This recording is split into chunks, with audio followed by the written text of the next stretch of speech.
alaga nating mga kambing.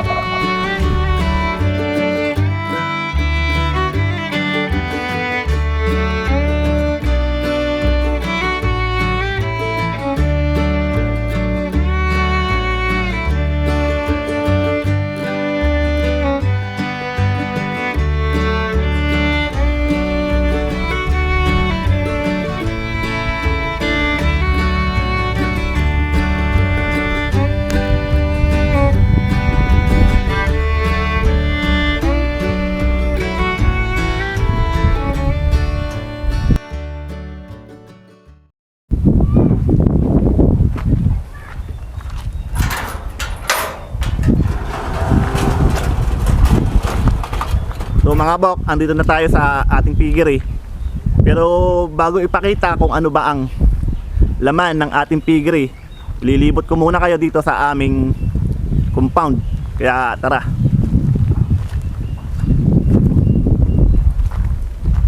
Ito yung mga alaga nating aso, ito yung mga bantay natin.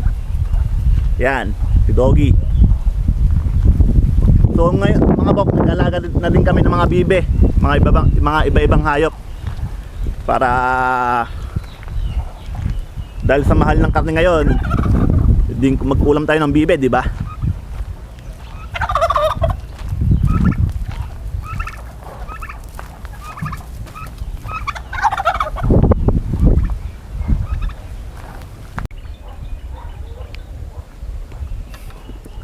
Hello mga bok. Kung nakikita niyo sa may likuran ko, ito yung tapunan ng dumi ng ating mga alagang baboy dati. Pero nung wala pa tayong mga alagang baboy, ito yung dating fish pond na ginawa na nating tapunan ng dumi ng baboy. Ito mga bok, tignan nyo.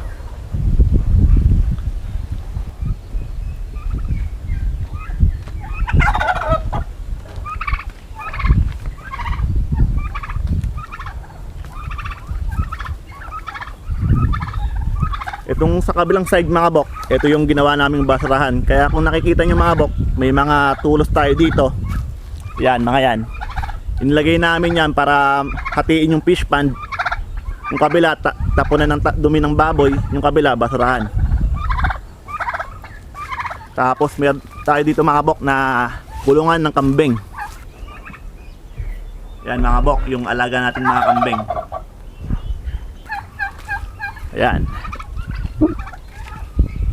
mga alaga natin kambing mga bok.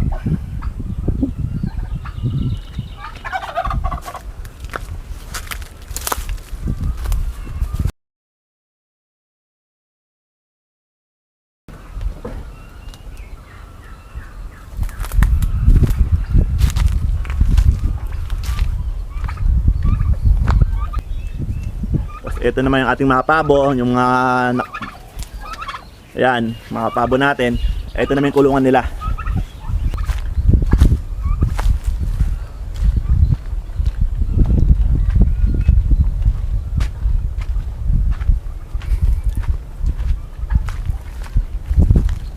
Sunod ko ipapakita sa inyo mga bok, yung drinker ng ating baboy.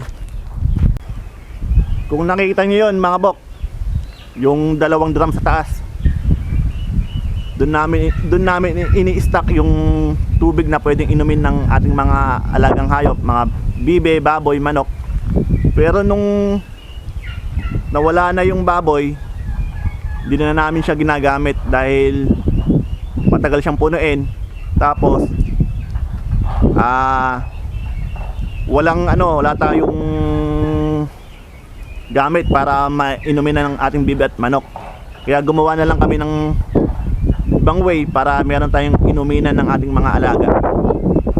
So tara mga bok, sa loob ng ating piggery, papakita ko sa inyo kung ano ba ang laman ng ating piggery ngayon. Dahil wala na tayong baboy, diba, napakamahal ng baboy ngayon. Kailangan natin mag-isip ng ibang paraan na pwede nating makain at para hindi masayang ang ating mga kulungan.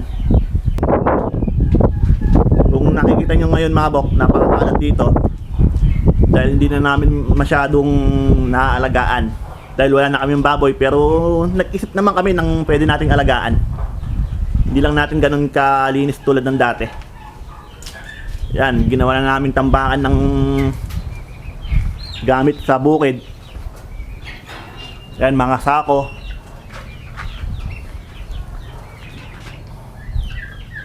Tapos ito mga bok ang aming inaalagaan ngayon. Yan. Mga manok. Dahil sa mahal ng baboy, pwedeng magmanok na lang, di ba?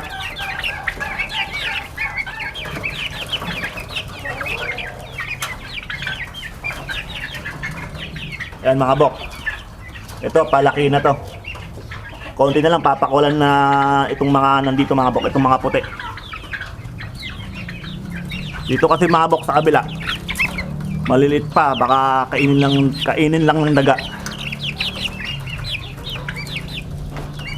Tapos meron din tayong mga bibe mga bok. Ayan o. Anytime pwede magkatay ng bibe pag walang pang ulam.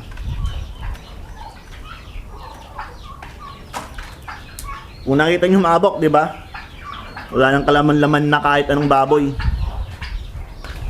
Dahil ganun kabilis yung virus na ASF.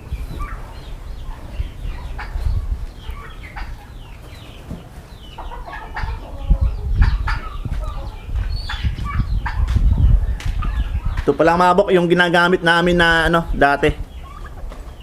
Yung ginagamit. Ito pala mga bok, ang ginagamit namin dati na makina para painumin yung ating mga baboy. Ito yung nagpo-produce ng tubig dun sa may 2 drum kanina sa may taas.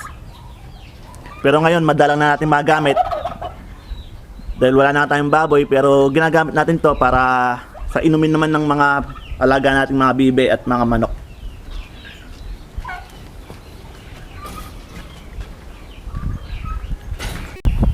Dito sa probinsya mga bok, basta may alaga kang bibe, mga manok, mabubuhay ka na.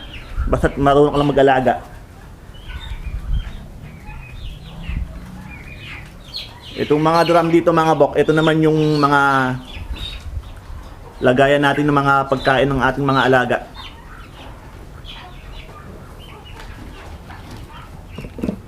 Ito, feeds, bok. Ito feeds mga bok. Yan.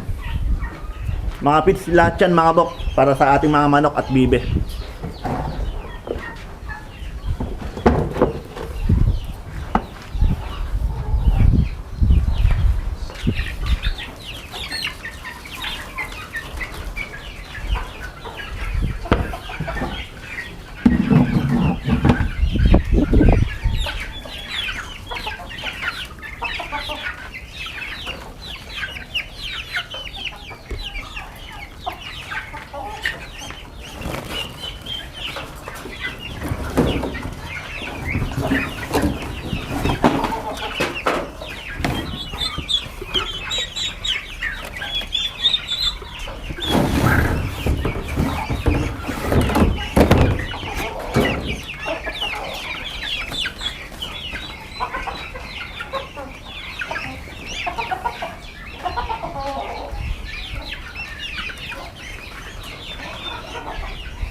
Kasi ito, nagparami kami ng mga bibe mga bok. Diba, pag wala ka ng maulam, di magkatay ka na lang ng bibe. Kaysa bumuli ka ng baboy, napakamahal. Tapos ito mga bok, meron kaming stock ng tubig dito. Na pwede natin pwedeng ipainom sa ating mga alagang manok sa bibe. Nagtanim din pala kami mga bok dito ng mga mga puno, mga prutas. Nagtanim kami ng papaya, saging, buko. Ito, dragon fruit. At ang aming kubo.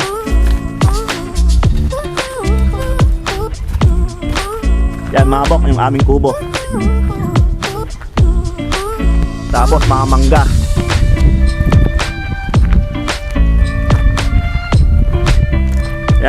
Lucky, mga alaga namin para may bantay tayo dito.